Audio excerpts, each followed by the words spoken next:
honestas. É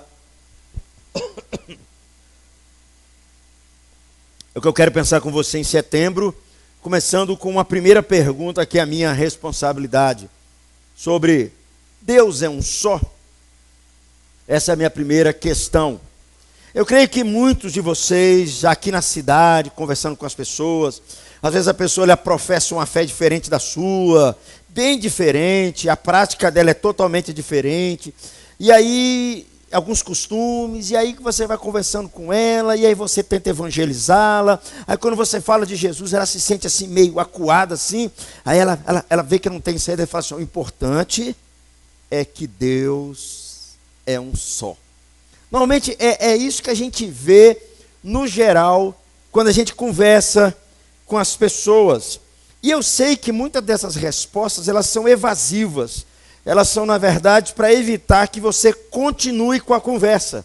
Ela não quer mais te ouvir, ela está querendo encerrar o assunto, porque você está entrando em alguns assuntos que vai mexer com a sua prática, vai talvez incomodá-la no sentido de que o que ela está fazendo, aos olhos de Deus, você sabe que está errado, mas ela não quer ouvir. Então, são um pouco de evasivas, né? Às vezes na resposta que as pessoas dão. E eu fico me perguntando, se de fato Deus é um só, por que tantas formas diferentes e até estranhas daquilo que o próprio Deus pediu para a gente buscá-lo, para a gente adorá-lo e tudo mais? Normalmente as pessoas pensam assim: não, Deus é um só, eu quero dizer que está tudo bem, apesar das pessoas muitas vezes, até mesmo elas adoram ídolos, elas desconfiam que a Bíblia é a palavra de Deus, elas muitas vezes não creem que Deus subsiste em Pai, Filho e Espírito Santo, elas muitas vezes não acreditam no inferno, elas muitas vezes adoram imagens, adoram ídolos, muitas vezes elas são devotas de Kardec, muitas vezes elas são devotas até do ateísmo ou do racionalismo, né? Tudo isso, e elas viram para você e falam assim: o que importa é que Deus é um só. Eu fico assim, mas será? Será que se Deus é um só, Ele vai permitir esse leque de coisas tão contraditórias, que pensamentos tão contraditórios? E às vezes eu fico me perguntando assim, as pessoas viram e falam assim, isso é muito comum hoje, as pessoas viram e falam assim: o que importa é o amor. O que importa é o amor, não é verdade? Não se importa se você... Não quer saber se você está adulterando, traindo sua mulher, se você é um cara egoísta, se você é um cara ganancioso. O que importa é o amor. Isso é um outro discurso também muito evasivo nos nossos dias, que no fundo as pessoas estão dizendo: não, o que importa é que Deus é um só. E a minha responsabilidade aqui é tentar pensar que Deus que é esse. Que Deus que é esse que está aqui nas Escrituras, quando nós abrimos sobre Ele. E um pouco mais, se de fato Deus é um só, e muitas pessoas pensam: eu posso viver de qualquer jeito? A pergunta é: vai todo mundo para o mesmo lugar? Na cabeça de todo mundo é que todo mundo vai para o mesmo lugar. Então a gente começa a desvendar um pouquinho daquilo que Deus é na sua palavra, aquilo que Ele se revelou por meio da sua palavra. Eu fico me perguntando: mas será que esse Deus único que eu quero apresentar para você, esse Deus verdadeiro, Ele deixaria que aqueles que de fato crescem nele, vivessem com contradições, vivessem de formas tão estranhas, tão ambíguas, com comportamentos tão diferentes, e com crenças tão diferentes, e muitas vezes totalmente diversas, uma conflitando com a outra? Há um episódio nas Escrituras que nos ajudam bastante com respeito a isso. O apóstolo Paulo, ele estava na cidade de Bereia. E quando ele prega o evangelho na cidade de Bereia, havia alguns ali que eram mais nobres do que o de Tessalônica. E tudo aquilo que Paulo falava, eles conferiam com as Escrituras para ver se Paulo realmente, o que Paulo estava dizendo, conferia aqui. E quando Paulo está pregando, e Paulo prega que Jesus havia morrido, que Jesus havia ressuscitado dos mortos. E ali o texto nos diz que alguns passaram a crer em Jesus Cristo. Mas vieram alguns judeus da cidade de Tessalônica, que era uma cidade próxima, e eles souberam que Paulo estava pregando ali também, e eles foram lá, criaram agitação na cidade, perturbaram tudo. Então os irmãos aqueles que haviam aceitado a Cristo, os irmãos em Cristo de Paulo, eles resolveram pegar Paulo e enviar Paulo para uma outra cidade, que é a cidade de Atenas. Eles ficavam ali aguardando Timóteo e enviou Paulo para a cidade de Atenas. E quando Paulo chega em Atenas, ele também continua fazendo a mesma coisa. Ele continua pregando no meio daquela cidade. E ele pregava, e o texto nos diz que ele dissertava nas sinagogas, ele ia para as praças, ele pregava o evangelho entre as pessoas. E o texto nos diz que alguns filósofos e epicureus, que eram a filosofia que permeava aquele tempo, eles estavam ouvindo Paulo e falavam assim: cara, o que você está falando? Você está falando um negócio novo para nós, porque você está falando que um homem ressuscitou? Você está querendo dizer que é isso? Nós queremos te ouvir, nós queremos saber o que está acontecendo. Que conversa que é essa de que alguém ressuscitou? A gente tem que lembrar, meus irmãos, que Paulo está na cidade de Atenas. E a cidade de Atenas era a cidade do saber, era a cidade da filosofia, era a cidade que as pessoas gostavam de discutir ideias, discutir pensamentos. Era um povo culto, era um povo que tinha assim, não era, às vezes, como as outras cidades. Atenas não. E o texto nos diz, das Escrituras, que eles pegaram o apóstolo Paulo e levaram Paulo para o Areópago para poder ouvir melhor Paulo e do que Paulo estava dizendo. Eles estavam achando muito estranho que tudo aquilo que eles estavam ouvindo. Afinal, a pregação de Paulo tomou toda a cidade. Era como se ele fosse para um canal de televisão, em pleno horário nobre, começasse a falar, saísse no jornal, e todo mundo só comentava aquilo na cidade, que Paulo estava pregando Jesus, que Jesus ressuscitou, e aquilo era profundamente estranho aos ouvidos deles. Porque é bom dizer que os gregos, e aqui Paulo está numa cidade grega, os gregos não acreditavam que um homem pudesse ressuscitar. E mais, a filosofia grega não permitia, pelo contrário, os gregos acreditavam que a alma o corpo é a prisão da alma. Se alguém morre, ressuscita e volta no mesmo corpo, é mais problema ainda. Então era muito estranho para eles isso. Eles não acreditavam nisso. E é nesse momento que Paulo vai dar para eles e para nós uma das excelentes respostas sobre o fato de como é Deus. Se de fato existe um outro Deus, se só há esse Deus e como ele é, como ele se revela. É bom nós lembrarmos aqui, queridos, o seguinte: Paulo não está conversando com religiosos. Paulo está conversando com gente que não vai dentro das sinagogas, que não vai nas igrejas. Está conversando com os de Atenas, os filósofos, os gregos. Então, o linguajar dele, ele não vai usar textos assim, que se refere ao Velho Testamento. Ele vai pegar o conteúdo de tudo e vai trazer para eles. E é o texto que eu quero convidar você a ler comigo, porque vai nos ajudar a responder essa pergunta. Deus é um só? Como que é esse Deus então? Atos 17, do versículo 22 ao 23, como a gente sempre faz, eu vou ler o versículo par e, por favor, me ajude lendo os ímpares. Então Paulo levantou-se na reunião do Areópago e disse: atenienses, vejo que em todos os aspectos vocês são muito religiosos.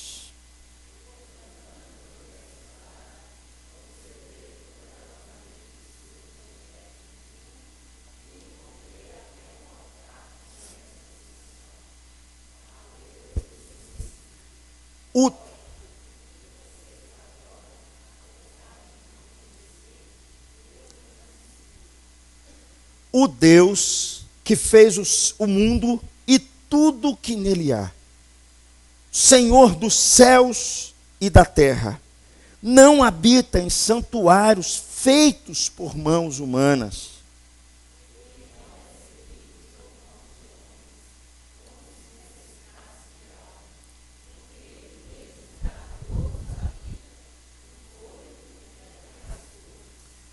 De um só fez ele todos os povos, para que povoassem toda a terra, tendo determinados tempos anteriormente estabelecidos e os lugares exatos em que deveriam habitar.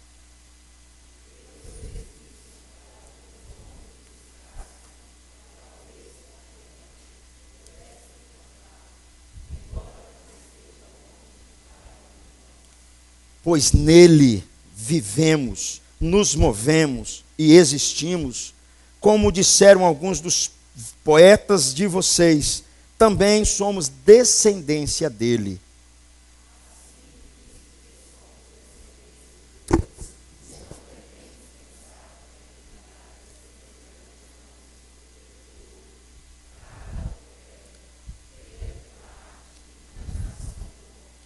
No passado, Deus não levou em conta essa ignorância, mas agora ordena que todos, em todo lugar, se arrependam.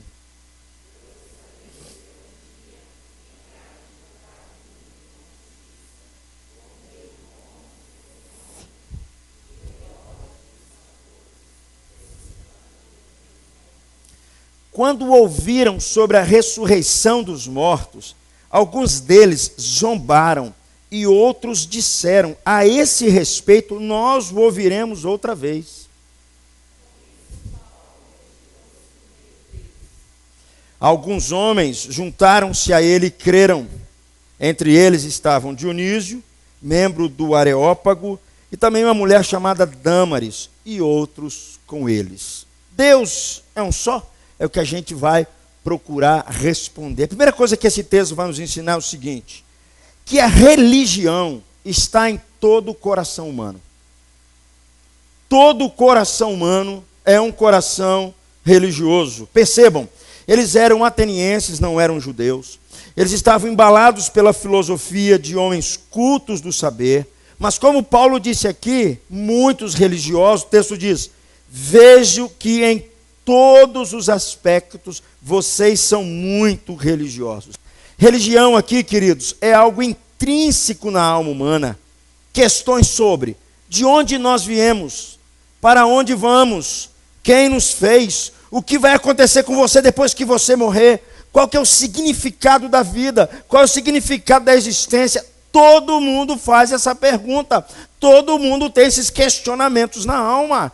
A religião faz parte intrínseca do ser humano. Eles eram filósofos, pensavam sobre o tempo, pensavam sobre a vida, pensavam sobre a criação, pensavam sobre tudo. Mas no fundo, Paulo diz, o texto diz que quando Paulo chega em Atenas, assim, tinha imagens para tudo quanto é lado. E Paulo diz: eu vejo que vocês são acentuadamente religiosos. Religião, queridos, é algo que está na alma humana. Hoje, nas universidades, a ideia de que querem passar que a religião é coisa de gente inferior, é coisa de gente que não pensa, é coisa de gente ignorante. As pessoas precisam evoluir. Essa que é a ideia que passa para a gente. Mas o que eles esquecem é que as suas próprias descobertas, a sua própria capacidade de racionalizar, a sua própria capacidade de pensar e as suas ciências têm se tornado para eles um Deus. E eles adoram essas coisas, porque a religião é intrínseca na alma humana. Todo mundo adora, queridos. Todo ser humano, é o que Paulo vai dizer aqui. E esses que adoram, estou dando um exemplo de universidade, eles se curvam sobre as suas ciências, eles se curvam sobre a ideia de que Deus não existe. E eles dizem: nós não somos religiosos, mas eles adoram o seu conhecimento, adoram suas descobertas, adoram sua capacidade. São religiosos do mesmo jeito, porque isso está intrínseco na alma humana. Não existe um campo neutro nessa questão. Não existe ninguém que diz: eu sou neutro nessa questão. Não existe. E Paulo está dizendo aqui, queridos, falando para nós há muito tempo atrás, que até mesmo um ateu, por mais que ele se declare sem religião, mas ele adora, ele é um religioso, e de alguma forma ou outra, ele se curva a alguma coisa que ele diz que está acima dele. Nós podemos dizer, queridos, que a religião está no coração de todos, porque todos adoram, como Paulo disse aqui. Logo, meus irmãos, nós podemos dizer que muitos, por mais que adorem, como Paulo vai dizer, o fato não é só dizer que eles adoram, só dizer que adorar não resolve, só ser uma pessoa religiosa não resolve. É preciso saber se o Deus a qual dizem conhecer é de fato o único Deus. É essa que é a questão que Paulo está levantando aqui. Porque religioso todo mundo é. A questão de adorar, a questão de reconhecer alguém, a questão de se curvar e obedecer alguém acima, e se declarar alguém que está sujeito àquele ser, ou aquele conhecimento, ou seja lá o que for, é uma questão da religião. E Paulo vai dizer aqui para nós que o problema não está no fato tanto de adorar, porque todo mundo adora e todo mundo é religioso. A questão é se de fato aqueles que vocês adoram, se vocês o conhecem. E quem é essa pessoa? Olha o versículo de número 23, Paulo diz aí: pois, andando pela cidade, observei cuidadosamente seus objetos de culto e encontrei até um altar com esta inscrição. Paulo havia percebido que na cidade de Atenas tinha mais imagem do que homens e mulheres. Eles tropeçavam em imagens na cidade. E quando Paulo passa e vê um altar, nada em cima, escrito ao Deus desconhecido, é esse aqui. É desse que eu preciso falar com vocês. Ao Deus desconhecido, ora, o que vocês adoram, apesar de não conhecerem, eu lhes anuncio. O que eu aprendo com isso, queridos? Que nem toda religião é certa. Apesar de todo ser humano ser um cara religioso, ele adorar, nem tudo que as pessoas adoram é correto. É o que Paulo está dizendo aqui. É possível você adorar um Deus errado. É possível você gastar todas as suas energias, todo o seu tempo, num Deus errado, pelo fato de que ele não se tornou conhecido a você. Uma das questões para se adorar o Deus errado, queridos, viver uma religião equivocada, Paulo vai dizer, é porque apesar de Deus se revelar por meio das coisas que foram criadas, a Bíblia nos fala assim que toda a criação revela o Criador, toda a criação aponta para o Criador. Não há ninguém ignorante de Deus. Ninguém vai poder chegar diante de Deus e dizer, nunca me falaram de você. Mentira! Deus vai dizer para você, meu amigo, as obras da criação dão testemunho de mim. Dão testemunho de mim. A questão é que, apesar de Deus se revelar na sua criação, apesar de tudo isso, mesmo assim, é possível que muitos não o conheçam. Para adorar o Deus verdadeiro, o único Deus, é preciso conhecê-lo ao melhor. É preciso que ele se revele. É preciso que, de fato, ele se revele. Os de Atenas aqui, eles estavam profundamente preocupados se haviam esquecido algum Deus. Porque a preocupação deles é o seguinte, eles pensavam assim, vai que tem um aí que a gente nem sabe. Vai que as coisas estão dando errado na nossa vida, é porque tem um Deus aí que a gente nem sabe quem ele é. Então vamos fazer o seguinte, vamos fazer um altar aqui, escrever assim, ao Deus desconhecido, que aí a gente se protege. A gente, na verdade, se resguarda. Não é verdade? A gente não tem uma surpresa desagradável. E aí eles resolveram colocar esse altar. Escrever ao Deus desconhecido. Sobre esse altar não tinha nada. Mas pensavam, é melhor me precaver. Tem muita gente que pensa assim. Tem muita gente que adora tudo quanto é santo, abraça tudo quanto é Deus, que fala assim, vai que está todo mundo aqui, vai que está todo mundo pensando uma coisa que eu ainda não pensei, é melhor me garantir aqui. Aí agarra tudo, se abraça a tudo. Paulo, querido, sabiamente ele percebeu que ele poderia iniciar uma exposição de quem realmente era o único Deus, por meio desse altar chamado ao Deus desconhecido. E ele diz, esses que vocês adoram sem conhecer, é esse que eu vos anuncio. É possível, queridos, pessoas gastarem todos os seus esforços religiosos, toda a sua capacidade intelectual, todas as suas energias, e ainda assim estarem totalmente equivocados, estarem totalmente enganados, iludidos quanto a Deus, quanto ao único Deus vivo e verdadeiro, como Paulo vai dizer mais abaixo. No tempo da Reforma Protestante, queridos, com Lutero, uma das coisas que impulsionou Lutero, por incrível que pareça, uma das coisas que impulsionou Lutero a pregar 95 teses na porta da igreja de Wittenberg, na Alemanha, e dar início à Reforma Protestante, ali com as suas 95 teses, alguns dizem, foi passado até um filme que fala sobre isso, foi o fato de ver o estado deplorável das pessoas, porque as pessoas não conheciam de fato quem era Deus, elas não conheciam a verdade sobre Deus revelada nas Escrituras. Conta-se uma história de que Lutero, ainda quando ele era um monge, que ele veio do regime católico, ele caminhava pelas ruas de Wittenberg, e ele viu um dos seus paroquianos, bêbado, caído no chão, na sarjeta. Então, Lutero se aproximou daquele paroquiano e foi exortá-lo pela condição que se encontrava. E ele, então, trêmulo ainda, enfiou a mão no bolso, tirou do paletó um papel amassado, no qual mostrou a Lutero a declaração do perdão dos seus pecados, passados, presentes e futuro, que havia sido emitido pelos vendedores de indulgência, que havia sido autorizado pelo Papa daquele tempo. Isso trouxe uma profunda perturbação em Lutero, porque Lutero queria cuidar daquelas pessoas e via naquele tipo de prática que elas estavam enganadas, elas estavam iludidas, elas estavam sofrendo. Foi isso que impulsionou Lutero e mexeu com ele para que ele pudesse, eu tenho que fazer alguma coisa para mudar essa história. Queridos, isso aqui que isso me ensina, que adorar o Deus errado e não conhecê-lo, nós vamos sofrer, as pessoas vão sofrer. As pessoas vão viver não só na ignorância, as pessoas vão viver de forma prática, que vão trazer consequências para a sua vida. No tempo de Lutero, as pessoas não tinham as escrituras nas mãos, e elas não sabiam que era Deus em Cristo Jesus, que justifica o pecador, que perdoa o pecador. E se vendia um pedaço de papel, dizendo assim para elas: se você comprar esse pedaço de papel, vai ter garantido o perdão dos seus pecados, da sua família, e você não vai para o purgatório. Ignorância, queridos. Por causa disso, as pessoas viviam assim, num estado deplorável. Foi isso que estimulou Lutero e deu início à reforma protestante.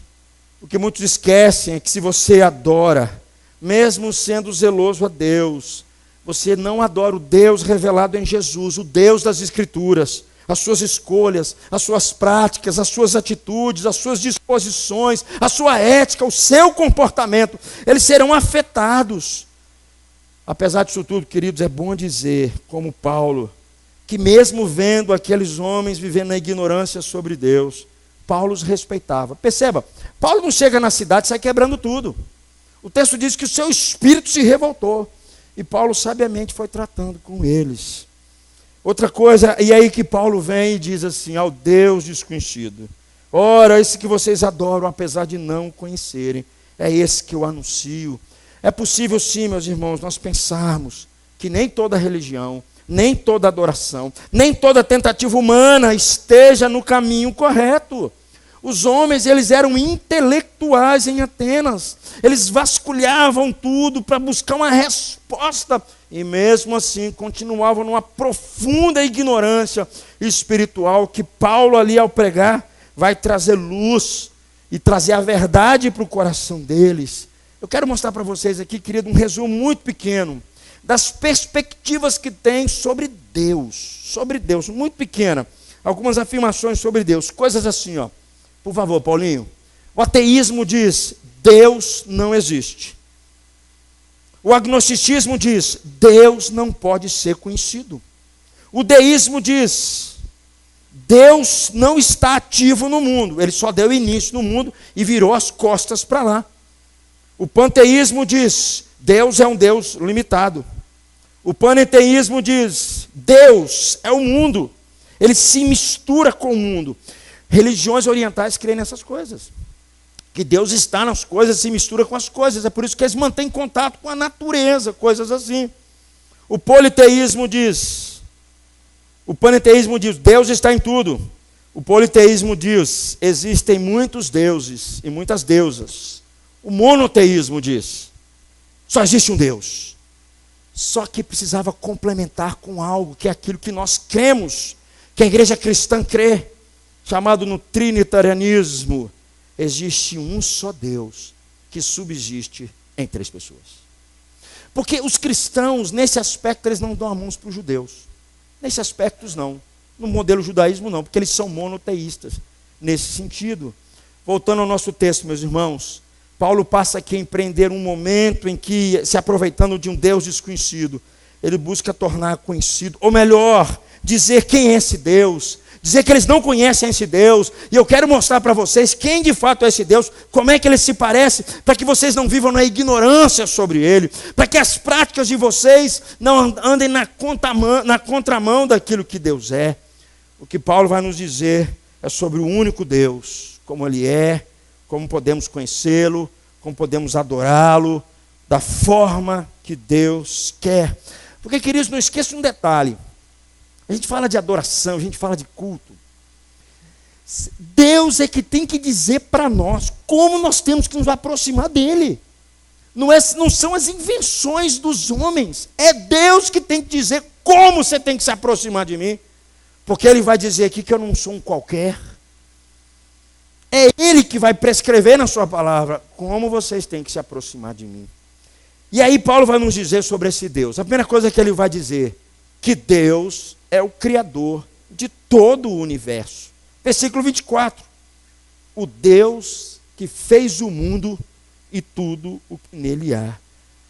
Todo o universo, todos os animais, todas as plantas, o mar, o céu, as galáxias, tudo é criação de Deus. Ele fez do nada todas as coisas, porque Ele é Deus. Ele é o Deus Todo-Poderoso. Ele é o Elohim. Ele é o Yahvé com todo o poder. Por meio da sua palavra, uma palavra criou todo o universo. A Bíblia nos diz assim no Salmo 24, que ao Senhor pertence a terra e tudo que nela se contém, o mundo e os que nele habitam. Como diz, queridos, a nossa confissão de fé, ao princípio, aprove a Deus, Pai, o Filho e o Espírito Santo, para a manifestação da glória do seu eterno poder, sabedoria e bondade, criar do nada, no espaço de 6 dias, tudo muito bom. É por isso, queridos, que todos devem a Ele adoração, porque Ele criou todas as coisas. Ele fez todas as coisas. Ele é Senhor, como nós vamos ver aqui, de todas as coisas. Segunda coisa que Paulo vai dizer aí, que Deus não é só o Criador, Ele é o Senhor desse universo. Olha comigo o versículo 24, eu coloquei aqui, por favor. É o Senhor dos céus e da terra. Não habita em santuários feitos por mãos humanas.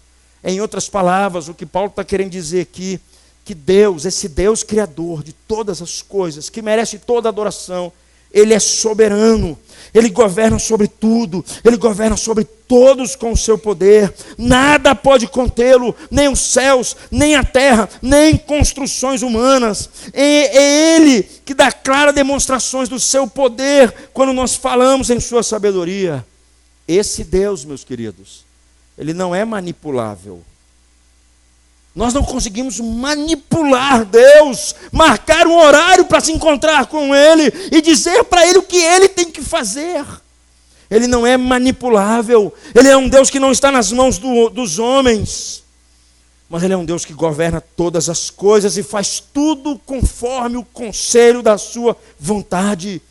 Ninguém pode tirar o cetro das suas mãos, que governa todo o universo. Nem o Estado, nem os homens mais poderosos da terra. Deus, sendo Deus, queridos, Senhor do céu e da terra, com toda a sua autoridade, Ele tem o direito, o dever e o poder de quebrar, de punir toda a resistência à sua vontade. Isso significa soberania. Soberania significa que não há uma vontade a qual Deus não possa quebrá-la, porque Ele é soberano. Ele tem o direito, porque Ele é Deus, de impor a sua própria vontade, porque Ele é o Senhor do céu e da terra. Ele não só exerce a sua liberdade, mas Ele limita a liberdade, do exercício da liberdade dos homens. Ele bloqueia qualquer resistência contrária à sua vontade, porque Deus, meus amigos, é a fonte de todo o poder. Esse Deus trino é o Senhor absoluto. Ele é o detentor do direito, das energias necessárias para que a sua vontade seja cumprida. Eu sei que muitos hoje, com a mente contaminada pelo humanismo secular, por essa ideia de que eu sou autônomo, eu sou dono da minha vida, ninguém manda em mim, eu sou senhor de mim mesmo, ninguém interfere nas minhas vontades, ninguém interfere no meu querer. Tem muita gente que não sabe, ou melhor, se sabe, esqueceu, que a maioria das vontades humanas está simplesmente presa ao seu próprio egoísmo, porque não há liberdade no homem nesse sentido. As escolhas que o homem faz já está contaminada pelo seu próprio pecado. As suas decisões já é reflexo do seu coração egoísta. É por isso que o homem não escolhe a Deus, por causa disso. E eu sei que muitos hoje com essa mentalidade Acho um discurso como esse muito intolerante. É uma violência da parte de Deus. É uma grande insensibilidade da parte de Deus. Mas eu te pergunto, eu quero te fazer uma pergunta. Quem pode arrancar das mãos de Deus o cetro do seu poder? Quem pode puxar a barba de Deus e fazer com que ele se dobre diante da sua vontade? Quem pode fazer isso? Quem pode chegar diante de Deus, uma criatura como nós, usar da nossa chamada liberdade e colocar Deus de joelho diante da gente? Quem pode fazer isso? É isso que Paulo está dizendo. Ele é Senhor de todas as coisas. Ele é soberano sobre todas as coisas. É um Deus que possa ser colocado, as pessoas acham que pode colocar em paridade com o homem, que tenha que se pôr de pé. Falar assim: Deus, o Senhor tem que ficar de pé diante de mim e me dar o lugar onde o Senhor está sentado. Quem pode fazer isso? Qual é a criatura desse planeta que faz isso? Qual é o ser humano que pode se aproximar de Deus com essa tamanha arrogância? Quem pode tirar o cetro da sua mão? Os homens dos nossos dias, queridos, eles vivem numa arrogância tão grande que eles querem tornar o leão num gatinho. Eles acham que pode.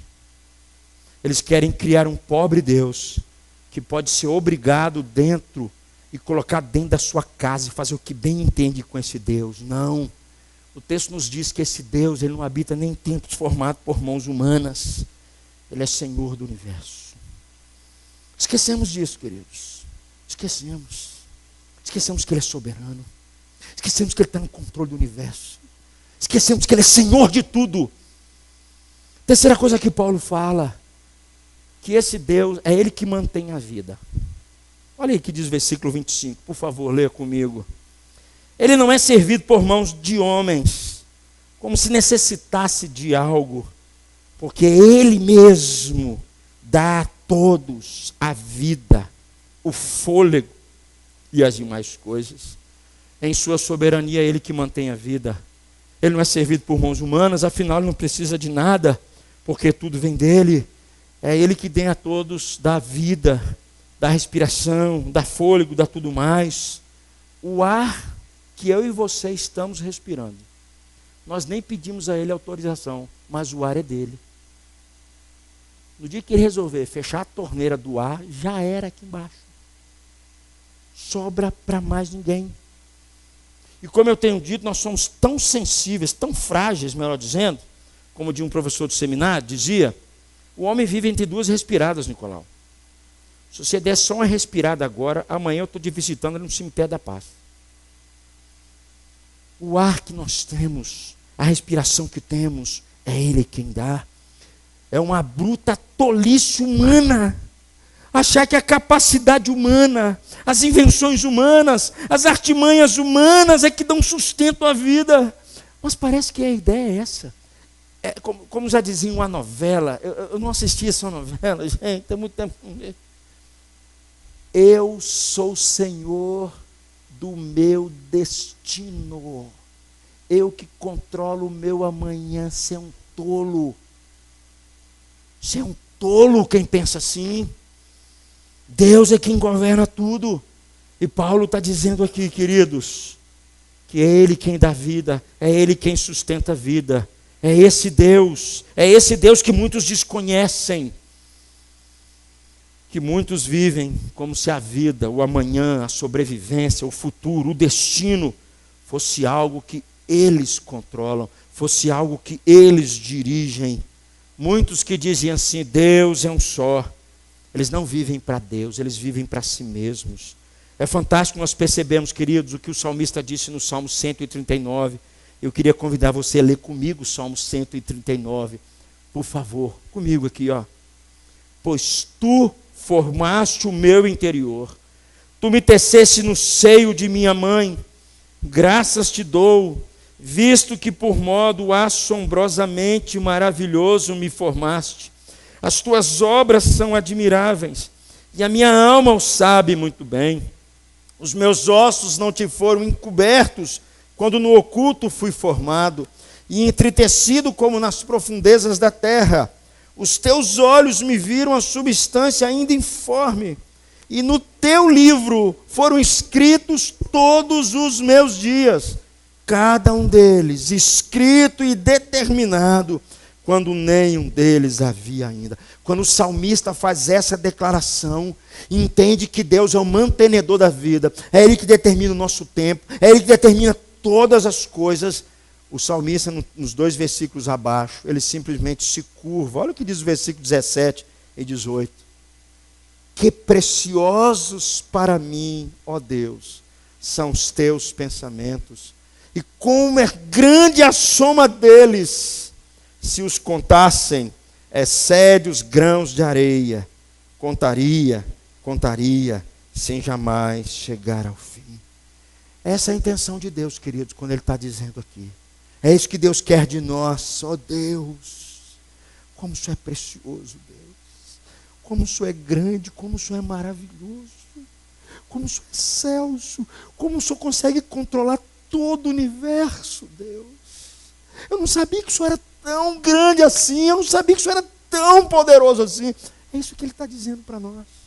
Mas Paulo acrescenta mais, dizendo que Deus não só dá sustento à nossa vida, mas que Deus é o governante de todas as nações. Versículo 26, 28, por favor comigo. Ó. De um só fez Ele todos os povos, para que povoassem toda a terra, tendo determinado os tempos anteriormente estabelecidos e os lugares exatos em que deveriam habitar. Deus fez isso para que os homens o buscassem e talvez tateando pudessem encontrá-lo, embora não esteja longe de cada um de nós. Pois nele vivemos, nos movemos e existimos.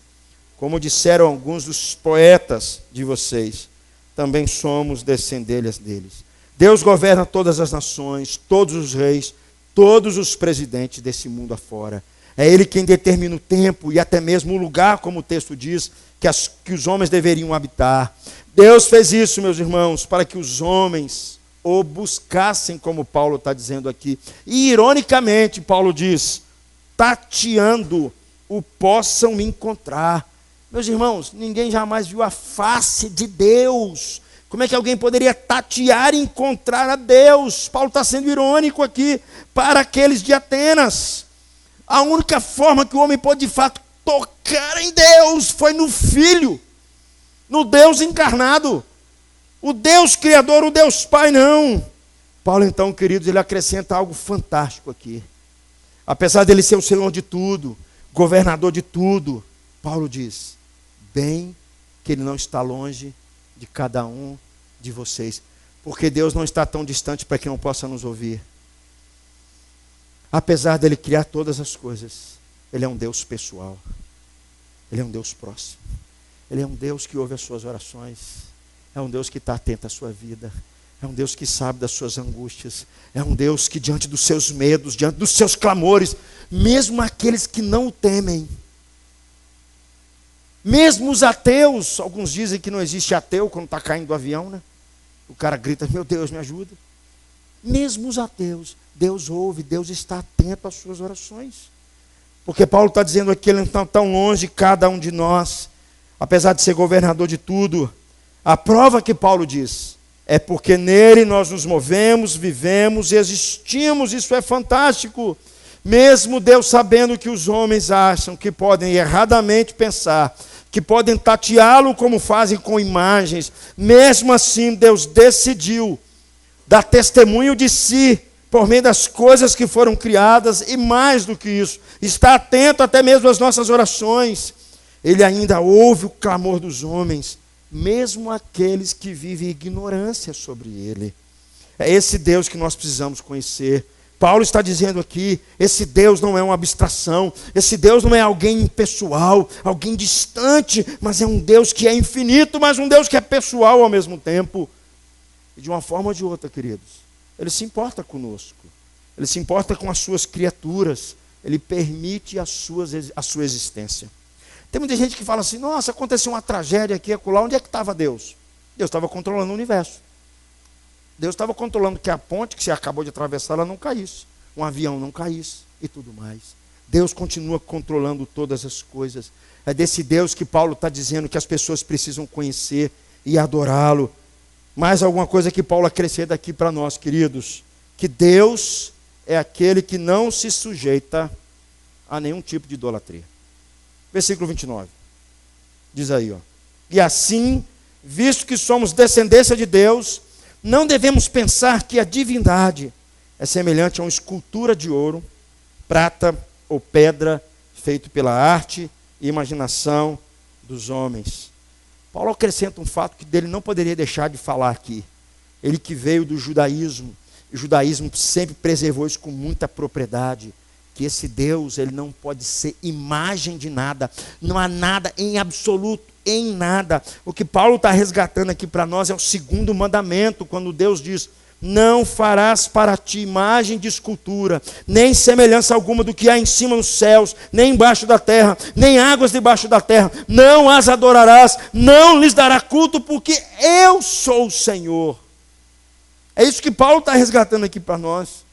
Por mais, queridos, que Deus esteja perto, por mais que Deus dê a vida, por mais que Deus faça tudo isso, Ele não aceita que ninguém faça um tipo de imagem de escultura e se curve diante disso e faça suas orações para isso. É esse Deus aqui, que muita gente diz, Ele é um só. Mas quando você vê na sua prática religiosa, na sua prática de vida, você fala assim, há uma contradição. Porque o Deus das Escrituras não adora, não aceita essas coisas. Não, mas eu estou fazendo aqui porque... Não, cara, você não tem que fazer, você tem que perguntar para Ele. Paulo está dizendo claro aqui, esse Deus não aceita nenhum tipo de imagem. O Deus que as pessoas precisam conhecer, que muitos dizem que é um só, não aceita nenhum tipo de idolatria, não aceita cópia de nada, não aceita veneração a absolutamente nada. Às vezes é isso que eu fico perguntando quando as pessoas falam que Deus é um só. E eu só chego a uma conclusão, porque não o conhecem. Porque de fato não o conhecem. Como Paulo está dizendo aqui para os de Atena. Porque se de fato o conhecessem, não só parariam de fazer esse tipo, de qualquer tipo de imagem, como se curvariam diante do único Deus. E não buscariam nenhum tipo de idolatria, seja de poder, seja de dinheiro, seja de sucesso, seja de reconhecimento, seja ídolo, sejam imagens, sejam o que for. Paulo nos diz aqui, queridos, que não devemos pensar que a divindade porque isso mostra o desconhecimento do único Deus. As pessoas que fazem isso, queridos, a conclusão que Paulo fala, essas pessoas não conhecem a Deus. É o que ele está dizendo em Atenas. Vocês têm tantas imagens aqui, vocês estão tropeçando nessas coisas, o problema de vocês. Vocês são religiosos, mas vocês não conhecem a Deus. Quem faz assim é que pensa, que age assim. Ele acha que conhece a Deus, mas ele não entende a Deus. Deus é o único, querido, mas Ele é o único Criador de todas as coisas. E Ele não aceita o que os homens façam. Pode ser com o maior zelo, mas se não for do jeito que Ele está prescrevendo e dizendo, Deus fala, não aceito. Se você ler o Velho Testamento, você vai ver alguns exemplos disso. Os caras querendo se aproximar de Deus, eles tocavam na arca, eram mortos na hora. Deus falou assim, não faça isso. Deus fazia uma linha e falava assim, não atravesse. Quando o homem atravessava, o homem morria. Era assim que acontecia. Deus, pelo contrário, queridos, não se deixou, em hipótese alguma, pelo contrário, não se deixou, Ele é o único Deus, né? Maior zelo. As pessoas precisam de fato conhecê-lo. E o mais interessante, queridos, é que Deus quer ser conhecido pelo homem. Deus quer que de fato os homens o adorem, que os homens o busquem. É isso que Deus quer. No Velho Testamento, as pessoas se aproximavam de Deus e ofereciam um culto estranho a Deus, um fogo estranho a Deus, com práticas estranhas a Deus, porque não de fato o conheciam e eram mortas imediatamente. Em último lugar, queridos, e aqui está um detalhe que Paulo faz questão de acrescentar, que Deus é o juiz supremo. Olha comigo, por favor, leia comigo o versículo número 31. Vamos ler comigo? Estabeleceu um dia, por meio do homem que designou, e deu provas disso a todos, ressuscitando dentre os mortos. Talvez esse seja um dos aspectos mais esquecidos hoje. Porque as pessoas querem, na verdade, é um Deus de amor. As pessoas querem um Deus tolerante com elas. As pessoas querem um Deus parecido com os seus pecados, com as suas falhas. Elas querem, na verdade, como aquele pai que chega para o filho e fala assim: meu filho, final do ano está chegando, você vai fazer a prova aí de vestibular. E se você passar na prova de vestibular para a universidade, papai vai dar um carro para você. E o moleque pega a grana do pai, gasta com os amigos, gasta em bebida, gasta com farra, não está nem aí para a escola, não se importa com nada disso. E aí, no fim, se dá mal, não consegue passar, não consegue ser aprovado. Aí o pai chega e fala assim: ô meu filho, papai tem um coração tão bom, vou te dar o carro assim mesmo. Isso parece mais com um banana. Um banana. Deus não é assim, queridos. Deus não é assim. Para os de Atenas, Paulo está dizendo a eles que, apesar dos seus esforços religiosos, das suas práticas, das suas intenções no coração, eles vão ser levados em conta diante do juízo de toda a terra, do juiz de toda a terra. As pessoas se esquecem de que Deus é um justo juiz e que Ele há de julgar, há de chegar um dia que Ele há de julgar todas as pessoas diante da sua presença. Será um dia de acerto de contas. O fato de Deus, como o texto nos diz, ter ressuscitado Jesus dentre os mortos, Ele está dizendo assim: a minha palavra não falha, hein? Eu falei que eu ia ressuscitar meu filho. E agora eu estou falando que vai chegar um dia que eu vou julgar todo mundo. A palavra de Deus não falha. A palavra de Deus vai ser cumprida. Meu amigo, não se esqueça. Deus é um justo juiz. E aqueles que não se renderam ao seu filho hão de ver e sentir o peso da sua sentença. O peso da sua palavra. Eu quero nesse momento fazer um resumo, queridos, de tudo que eu falei. A nossa confissão de fé faz um resumo muito interessante sobre quem é Deus. Eu queria ler com você, que você me acompanhasse, para a gente entender de forma mais ampla ainda, pegando outros textos e tudo mais, para a gente entender. A nossa confissão de fé diz assim, ó: há um só Deus vivo e verdadeiro, o qual é infinito em seu poder e perfeições. Ele é um espírito puríssimo, invisível, sem corpo, membros ou paixões. Imutável, imenso, eterno, incompreensível, onipotente, onisciente, santíssimo, completamente livre e absoluto, fazendo tudo para a sua própria glória e segundo o conselho da sua própria vontade, que é reta e imutável. É cheio de amor e gracioso, misericordioso, longânimo, muito bondoso e verdadeiro, remunerador dos que o buscam, e contudo justíssimo e terrível em seus juízos, pois odeia todo o pecado, de modo algum terá por inocente o culpado.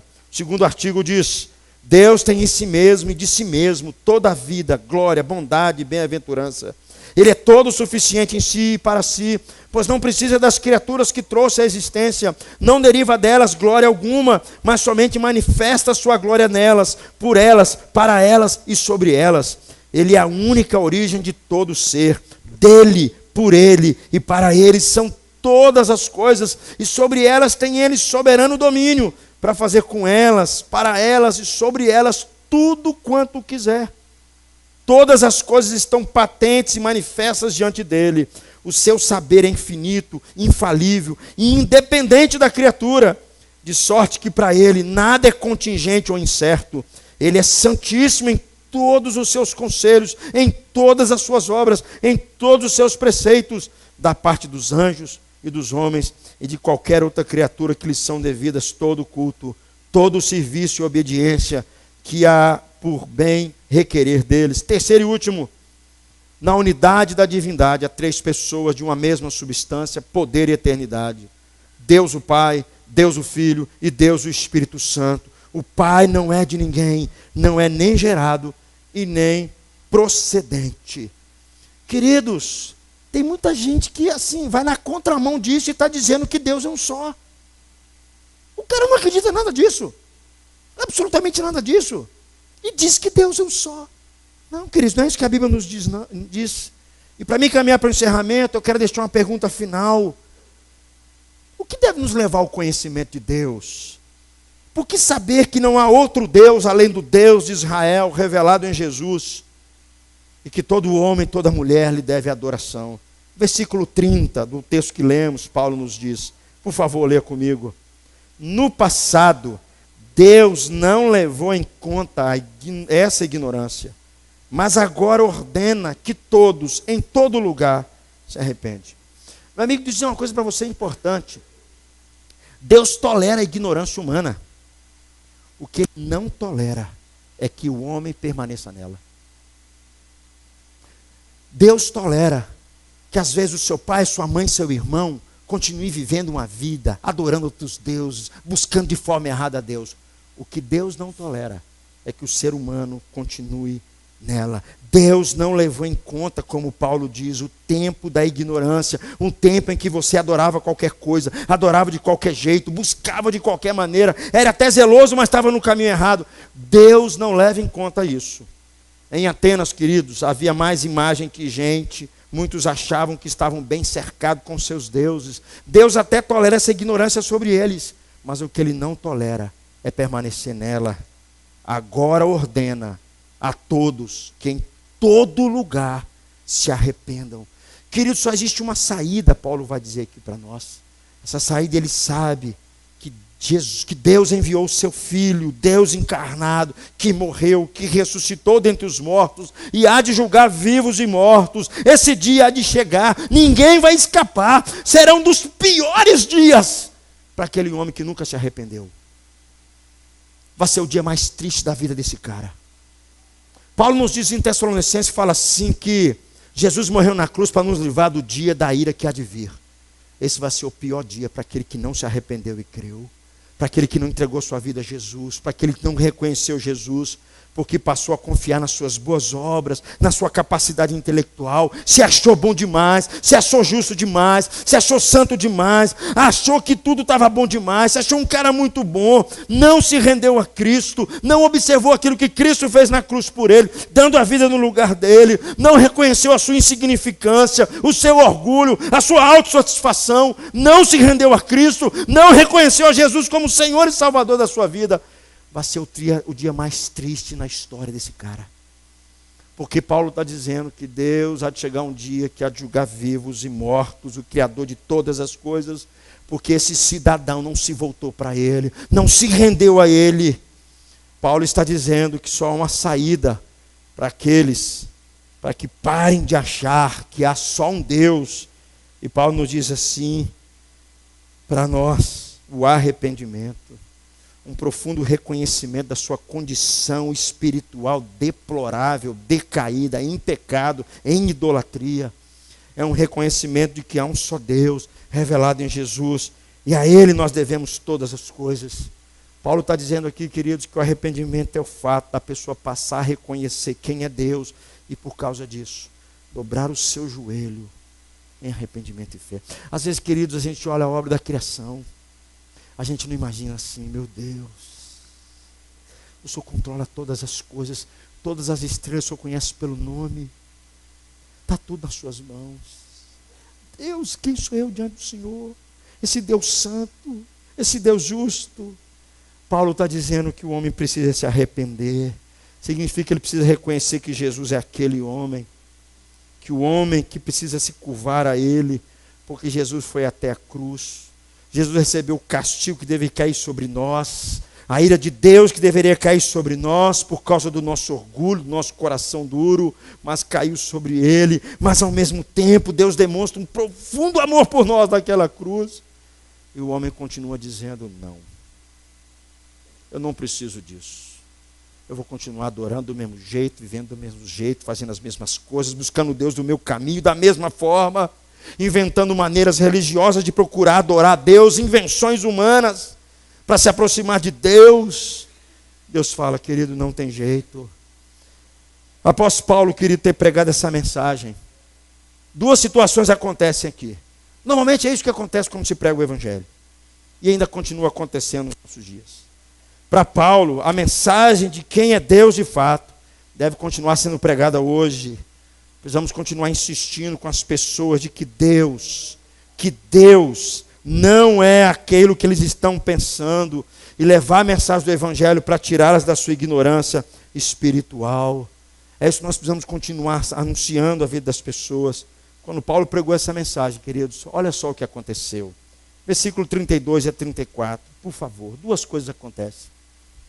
Quando ouviram sobre a ressurreição dos mortos, Alguns deles zombaram e outros disseram: a esse respeito nós o ouviremos outra vez. Com isso, Paulo retirou-se do meio deles. Alguns homens juntaram-se a ele e creram. Entre eles estava o Dionísio, membro do Areópago, e também uma mulher chamada Dâmaris, e outras com eles. Conclusão, meus irmãos.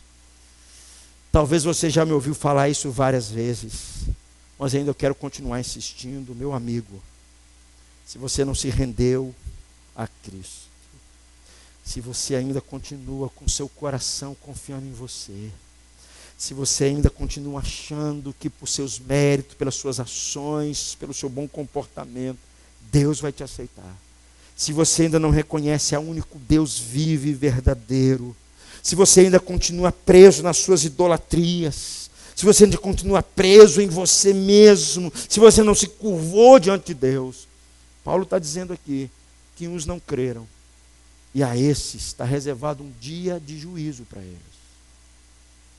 Mas aqueles que se renderam a Cristo, Paulo diz, aqueles que creram na sua mensagem, que ouviram e creram, que abandonaram a sua ignorância e se voltaram para Deus, esses um dia vão encontrar Jesus ressurreto e vão viver para sempre com Ele e vão conhecê-lo face a face. É o que Paulo está dizendo.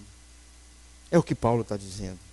E esses, queridos, eu creio, já podem viver aqui, na certeza de que eles não serão julgados, mas um dia serão recebidos em glória, porque eles estão adorando o único Deus verdadeiro, a qual o ser humano deve toda a honra, toda a glória e todo o louvor.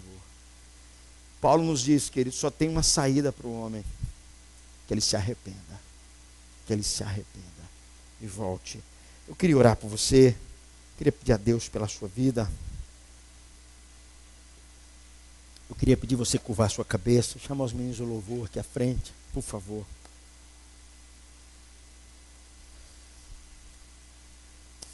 Queria orar por você.